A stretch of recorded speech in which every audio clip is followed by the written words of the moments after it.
একই স্বামী, তুমি আমার বাসর ঘরে না আসে এখানে দাঁড়িয়ে আছো কেন স্বামী? লক্ষ্মণ, আমি যে বাসর ঘরে যেতে পারবো না লক্ষ্মণ।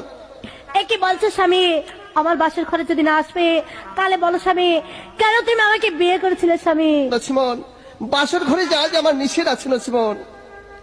ওই এসো হয়ে এসো প্রাণের স্বামী ধন গো। চাচা, বাড়ি ঘর এত সাজানো কেন? আর হেনা কোথায়? হেনার বিয়ে হয়ে গেছে। না, আমি বিশ্বাস করি না। প্রেমের সমাধি ভেঙে মনের শীতল ছিড়ে পাখি যায় উড়ে যায়। ভাইরে, বউ ছাড়া জীবন কোনো জীবনই না, এটা কোনো জীবনের মধ্যেই পড়ে না। এই যে চলছে শীতকাল,